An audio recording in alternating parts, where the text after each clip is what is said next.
Y ahora, queridas y queridos amigos y colegas, les quiero invitar a una mesa redonda sobre desafíos del coaching. Esta mesa redonda a cargo de Juan Vera, coach social y político, y del doctor David Calvo, médico radiólogo y coach de salud en cáncer y enfermos crónicos, director de la Escuela Europea de Líderes en Asturias. Esta mesa redonda estará articulada por Carolina Bozo, psicóloga, Master Coach Trainer, certificada en la Escuela Sistémica Estratégica Palo Alto de Estados Unidos, quien además es representante de la organización de este congreso. Carolina, Juan y David, bienvenidos a esta mesa redonda del segundo Congreso Internacional Coaching Up. Adelante ustedes.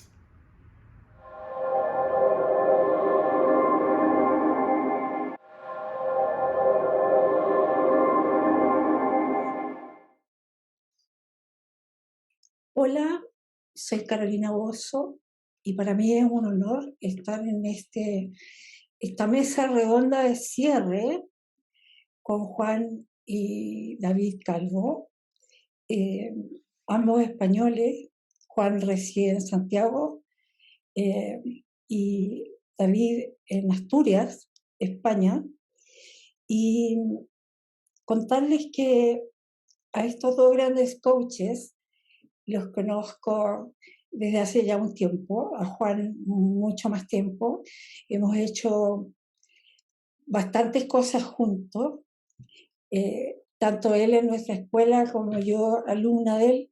Así que hemos pasado en roles diferentes y hoy para mí es un orgullo y un honor tenerlos acá. Y David, que su foco eh, además de ser director de la Escuela de Líderes de Asturias, también tiene un foco dedicado a la salud.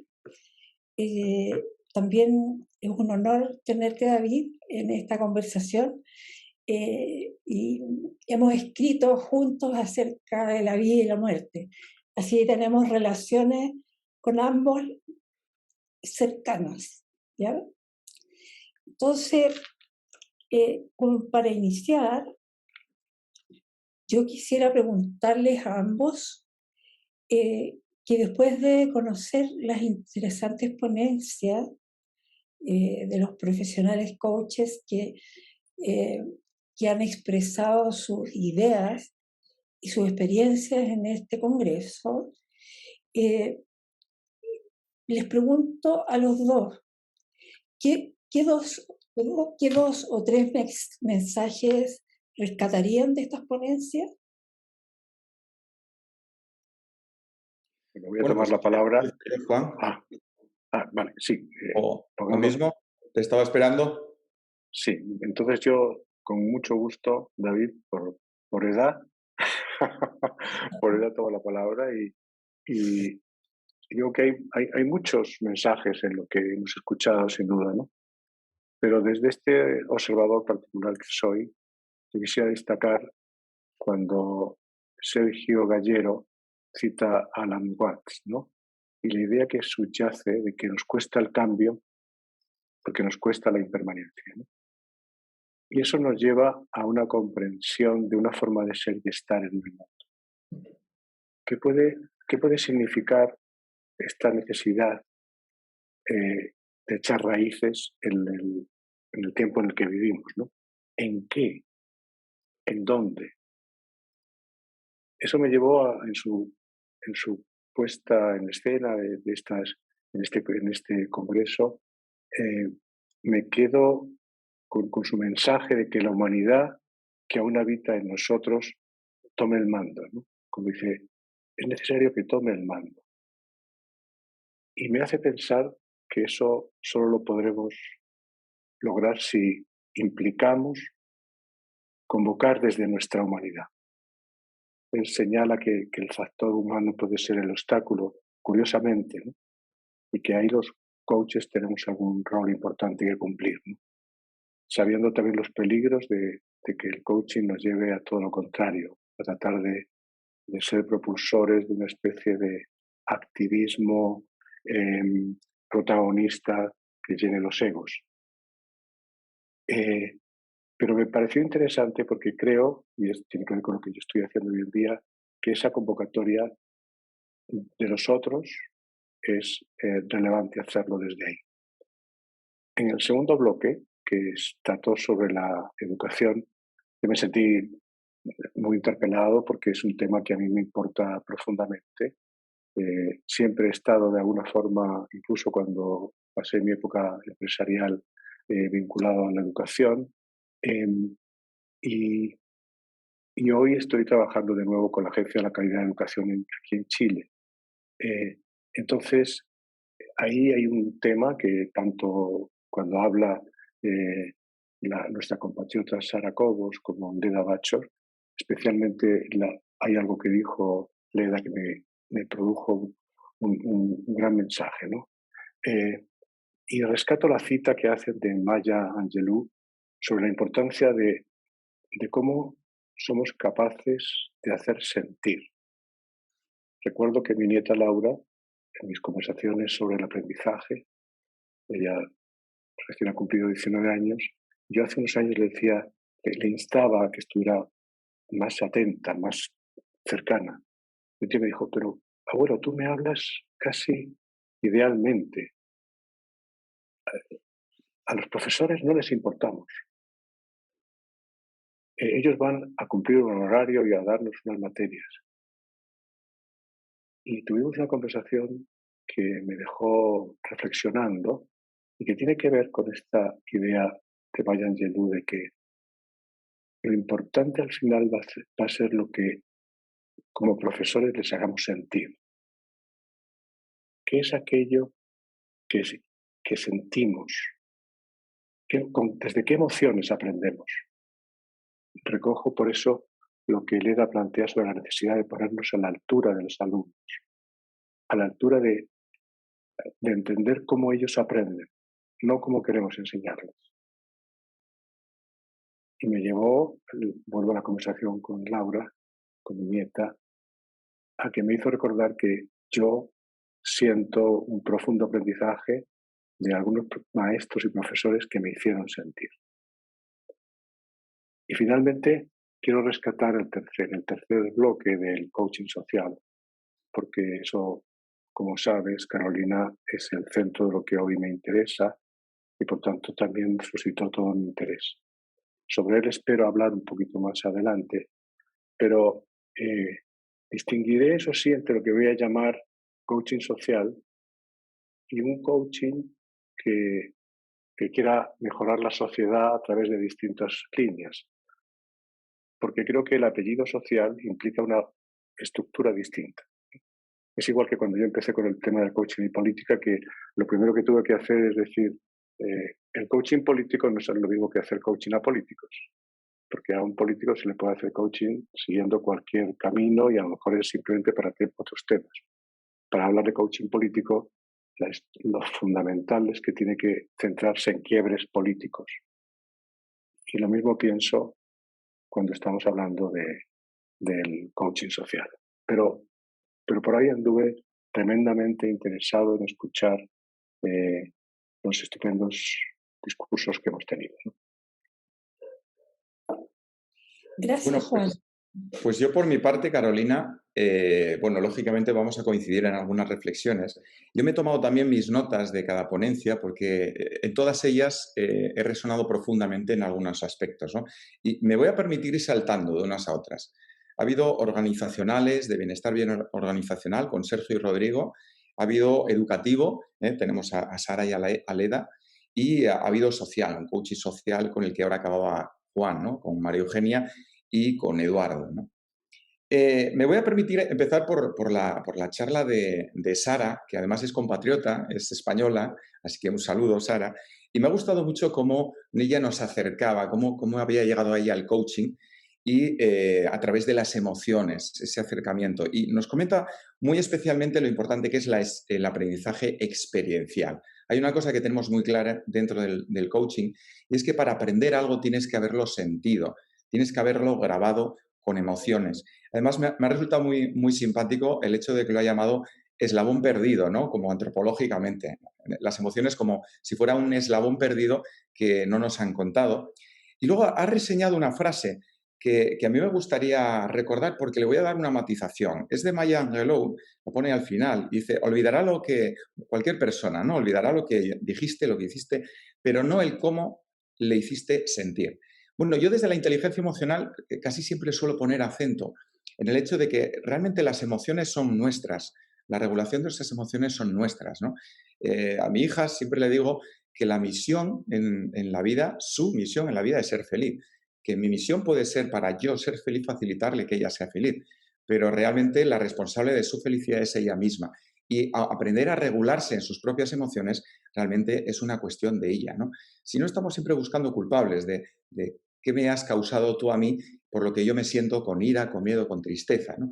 En realidad, aunque lo que nos quiere decir es seamos amables porque se van a acordar mucho más de cómo los trates que lo que digas o lo que hagas, pues yo creo que es bueno que nos empoderemos como personas porque, como nos dice Sergio, y doy un salto ahí, todo cambio, la vida es puro cambio, y todo cambio empieza por uno mismo, y además a través de nosotros mismos. Y además matiza al final, dice, y todo tiene que ver especialmente con nosotros mismos. Porque si tomamos un poco lo que nos dice la programación neurolingüística, podemos darnos cuenta de que nuestras emociones son solo el resultado de cómo pensamos, cómo interpretamos, cómo juzgamos la realidad. Por lo tanto, en realidad, quien puede regular mis emociones soy únicamente yo en función de cómo percibo esa realidad. Sergio también nos lleva a decirnos que todo ser vivo está en proceso de transformación. Y una pregunta muy interesante, ¿no?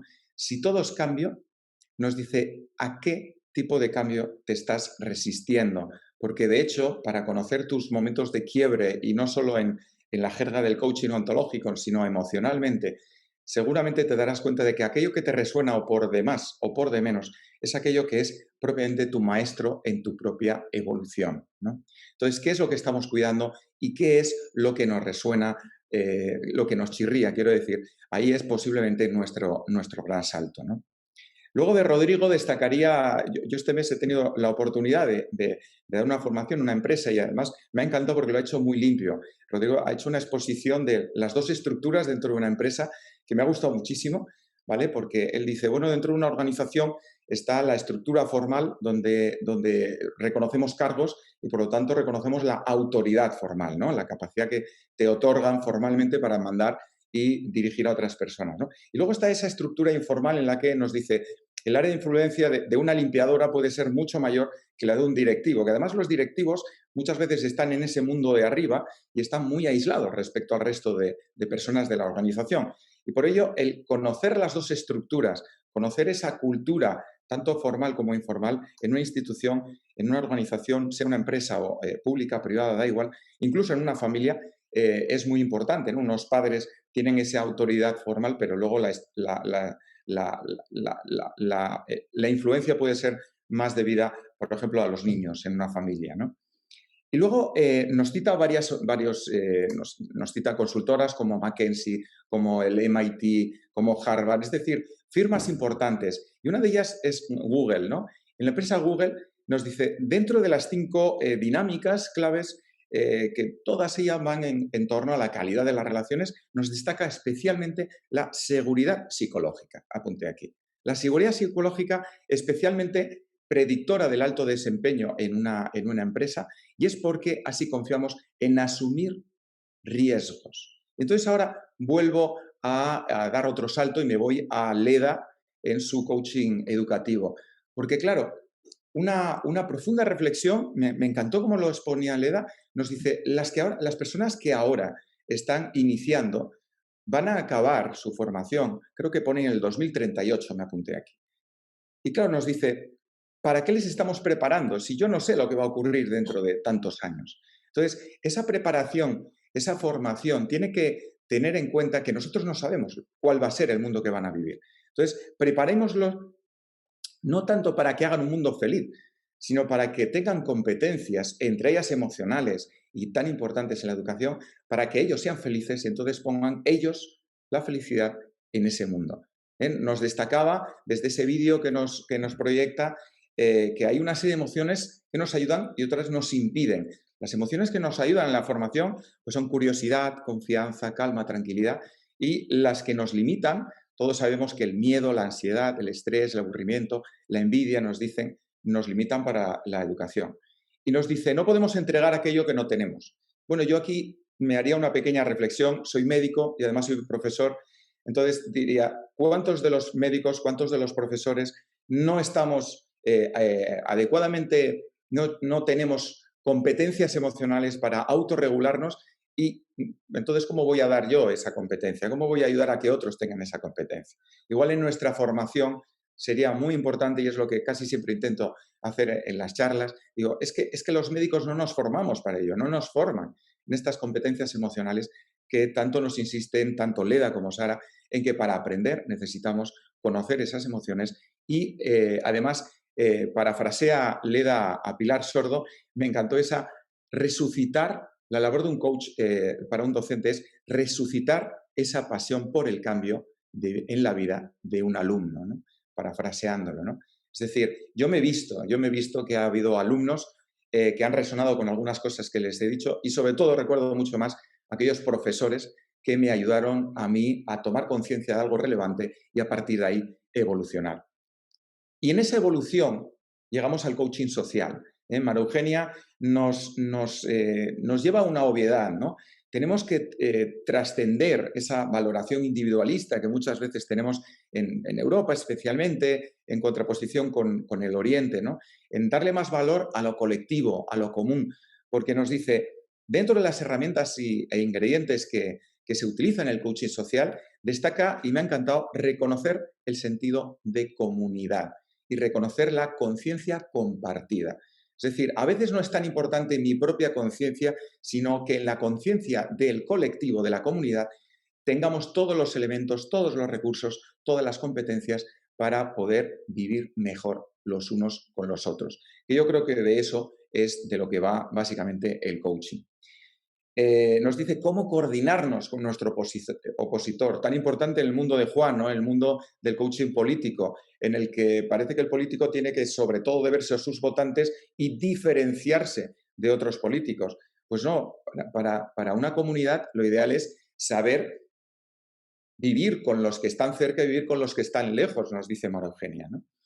Y luego, ¿qué decir de esa campaña de mano amiga, ¿no? En la que Eduardo nos refería un poco los datos, estadísticas de cuál ha sido esa labor. Sin duda, una labor muy interesante en la que unir la salud y la educación, que para mí además están unidas en mi día a día, pues es muy importante.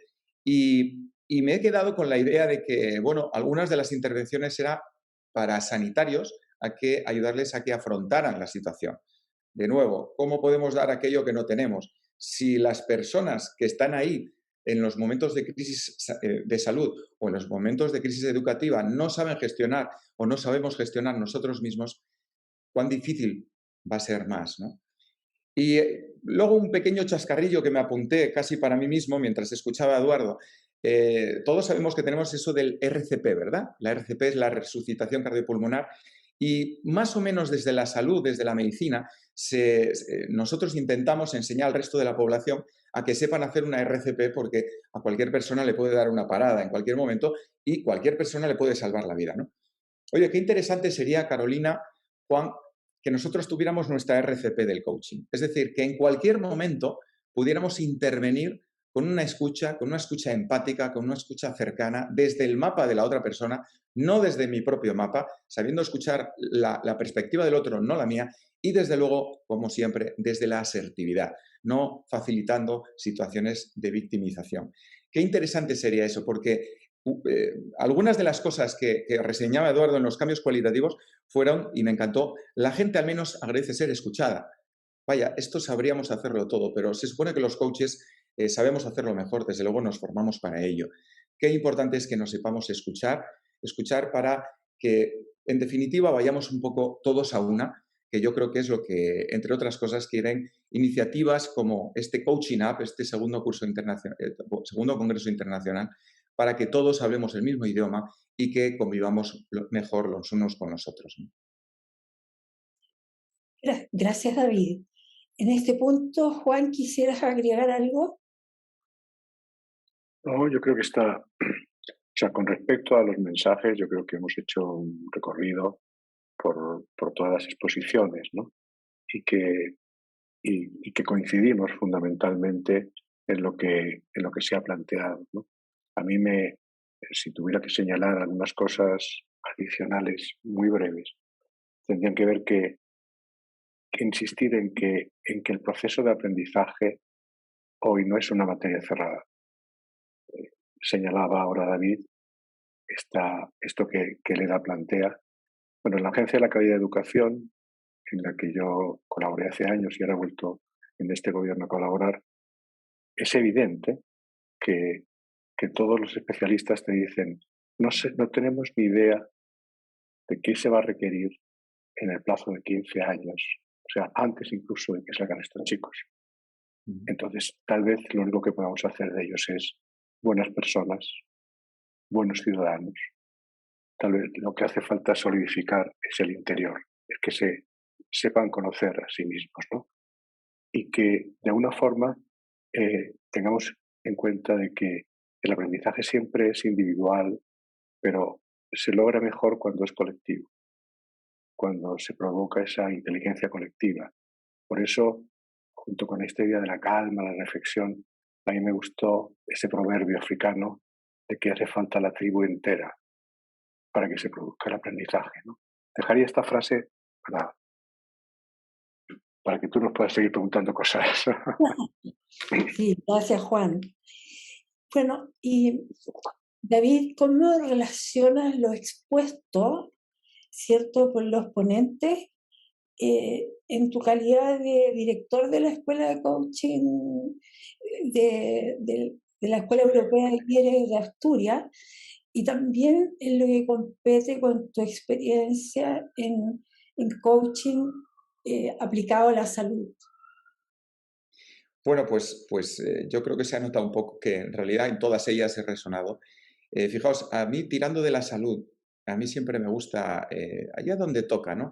Citar una definición que dio la OMS, pero ojo, hace 70 años.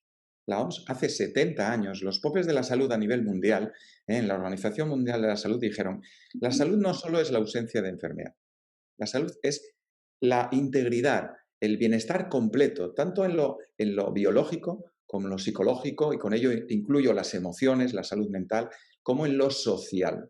Por lo tanto, ya la OMS nos dijo que todo esto que estamos hablando es salud.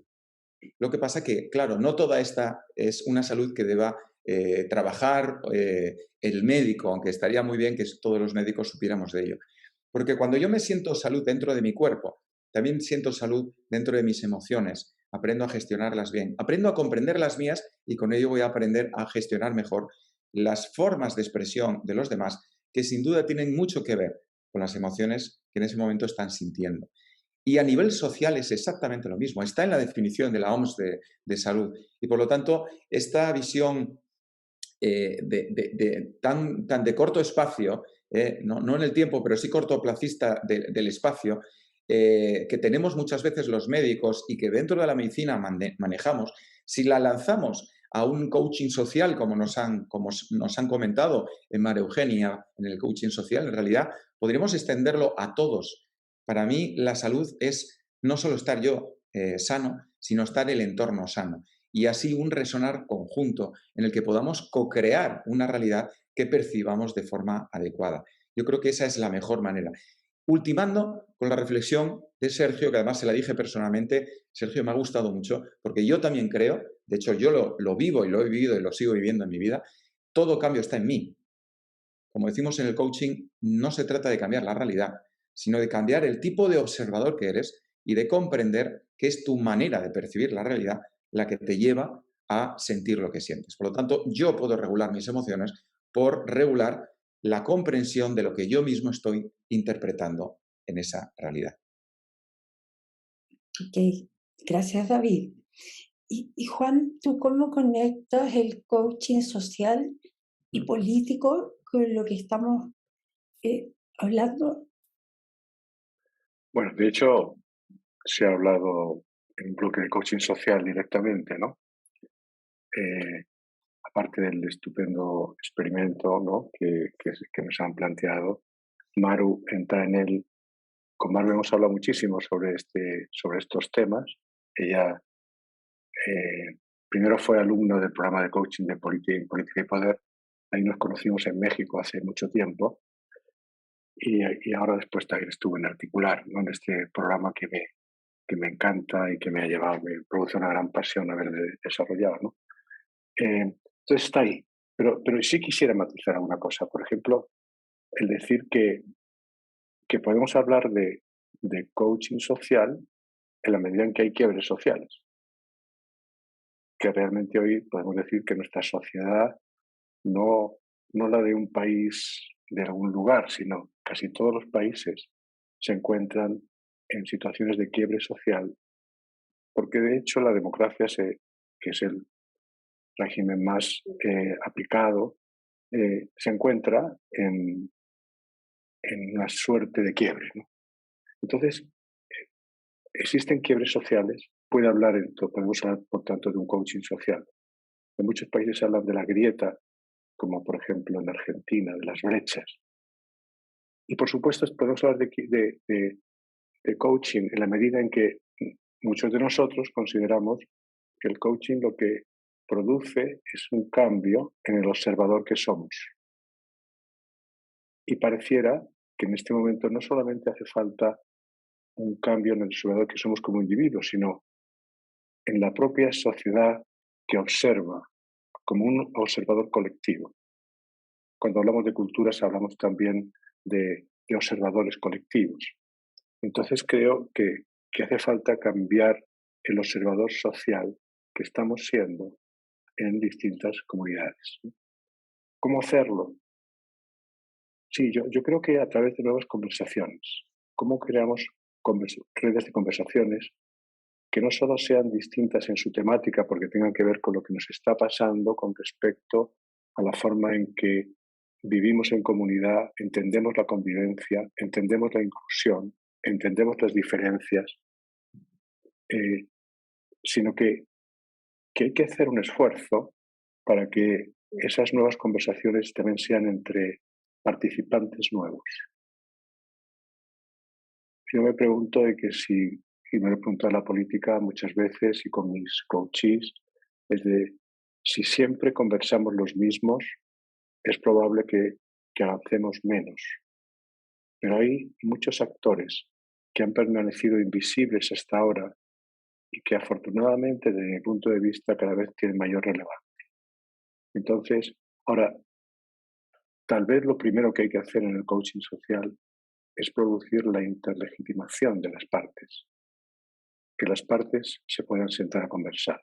Yo llegué anoche de México, de un programa al que me invitaron que se llama Méxicos Posibles, y que lo único que intenta es que partes distintas de la sociedad se juntaran a conversar sobre qué proyectos son aquellos que transversalmente nos pueden interesar, es decir, poniendo el foco en lo que nos une y no en lo que nos diferencia, pero aceptando profundamente que la principal evolución va a ocurrir por la integración de lo distinto, no por la permanencia en lo igual. Y ese aspecto a mí me parece que es tremendamente atractivo. En ese viaje, pues la verdad es que veníamos trabajando por este medio, ¿no? A través del Zoom durante 8 meses, y esta es la primera vez que este grupo de personas de partidos políticos distintos, de profesiones distintas, de orientaciones de género distintos, de condiciones sociales absolutamente diferentes. Pues, por ejemplo, algunos han podido pagar el viaje a otros, precisamente por esa diferencia. Todos los grupos han estado formados por gente diversa. Sin duda han aparecido las interpretaciones distintas, pero se produjo una interlegitimación que al final se planteó con seguridad que 4 temáticas al menos van a ser tratadas por ellos con independencia de su punto de partida. Es importante de dónde venimos, pero es más importante a dónde vamos. Esa era un poco una de las consignas de que de que la idea de un México responsable fue el trabajo al que se iba. Este es un trabajo que había hecho una consultora canadiense muy afamada, la de Reus Partners, que iba a identificar 4 escenarios y uno de ellos era el México responsable, que obviamente es sobre el que trabajamos. Así es que yo veo el coaching social como la capacidad de articular conversaciones distintas, no tanto de trabajar en el uno a uno, no tanto en el trabajar con pequeños equipos para mejorar sus capacidades, que lo veo súper interesante, sino me inclino a esta mirada de que sea la capacidad de unir partes de la sociedad para producir un cambio del observador que ellos son. Entonces, ojalá esto vaya aprendiendo en muchos coaches. Sé que entre nosotros hay diferencias y que hay quien que dice, no, esto no es coaching, eso puede ser facilitación, lo que quieran. Yo, de hecho, ya tuve mi primera victoria cuando en la Universidad Adolfo Ibáñez la asignatura que doy, que era coaching y acompañamiento, este año se llama acompañamiento y coaching. Ustedes dirán, pírrica victoria, pero por algo se empieza. Ya lo que va por delante es el acompañamiento. Gracias, Juan. Y David, pensaba en cómo tú haces la conexión en lo que llamamos coaching en salud, porque a partir de la experiencia de mano amiga en que a mí me tocó coordinar toda la parte de atenciones individuales, una de las cosas que vi era que una palabra amorosa, una palabra amable, ayudaba a muchos en la primera llamada. Y después podíamos ayudar a mucha gente en lo que es atención en crisis, ¿cierto? Pero mi pregunta para ti es, cuando hay en el mundo una gran población, ¿cierto?, que quedó muy dañada después de COVID, o que han fallecido, o que tienen secuelas importantes, tú que tienes experiencia en este campo, ¿cómo conectas el coaching con salud en este momento en que estamos post pandemia y amenazados por múltiples virus que circulan y que nos afectan más allá de lo que cada uno en particular aspira, sino que es la salud la que se ve afectada? ¿Cómo conectas la colaboración que hace el coaching en salud? Bueno, yo creo que todos los coaches tenemos muy claro una de las competencias que tenemos que aprender, desarrollar y comprender e integrar muy bien en nosotros, que es la escucha. Yo creo que nos lo decía en la campaña Mano Amiga, ¿no? Yo me apunté porque digo, qué claro lo han dicho, ¿no? Es decir, escuchar al otro le puede a uno cambiar la vida, ¿no? Hay personas que lo reconocen, lo sienten así. Lo primero está diciendo que en nuestra sociedad no nos escuchamos. Hablamos mucho, pero no nos escuchamos. No nos sentimos escuchados. Podemos escuchar, pero desde esa verborrea o como mucho esa escucha pasiva. Pero yo sí estoy convencido porque lo he vivido y como nos decían en las intervenciones de coaching educativo, vas a grabar aquello que emocionalmente te ha dejado una mella. Desde la neurociencia podríamos ponerle nombres, porque la zona que lleva la memoria es el hipocampo. La zona que le imprime el carácter emocional es la amígdala cerebral, no la de la garganta, ¿eh? Entonces, en esa interrelación entre amígdala e hipocampo es donde se maneja lo que tú vas a recordar y el cómo lo vas a recordar.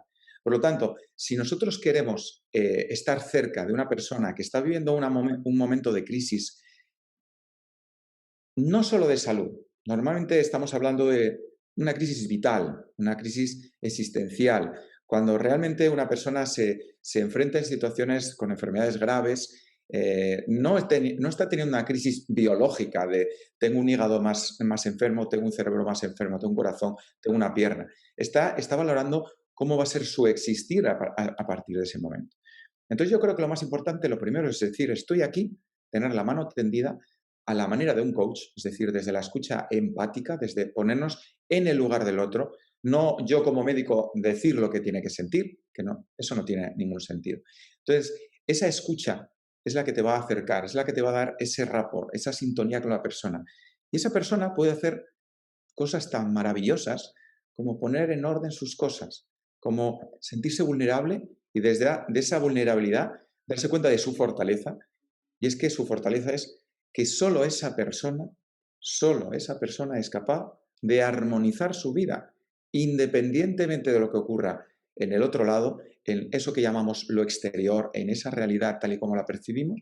En realidad se trata de que nosotros encontremos la manera de armonizarnos, pero armonizarnos de la manera de la OMS, en lo biológico, en lo psicológico, en lo social, y aquí integraríamos mucho nuestras emociones. Cuando una persona está en paz, cuando está en armonía, aunque venga algo y sea disruptivo, puede tener un momento de tomar conciencia que algo le va a cambiar. Pero ya nos decía Sergio, si hay algo seguro es que la vida es cambio. Entonces, esa falacia que llamamos en el coaching, la falacia de la foto fija, ¿no?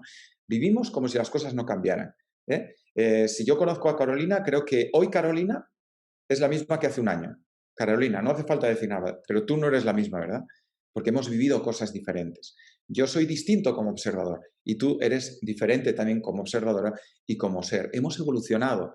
Entonces, en esa evolución podemos acompañarnos de forma amigable, no poniendo fronteras. Entonces, como bien nos ha insistido Juan, ¿no? Igual todo se trata de encontrar la manera diversa, porque hay diferentes maneras de alcanzarlo, de convivir en lo común. De hecho, las conversaciones a las que nos hace mucha referencia siempre Juan, con esas articuladores de lo posible, en una conversación, ahora estamos teniendo una conversación a tres.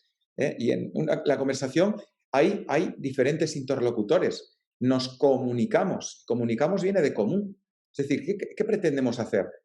Dejar un mensaje común, desde la diversidad de percepción de Juan, de Carolina y mía, dejar un mensaje común que sea armónico en sí mismo y que respete la opinión de uno, del otro y del tercero.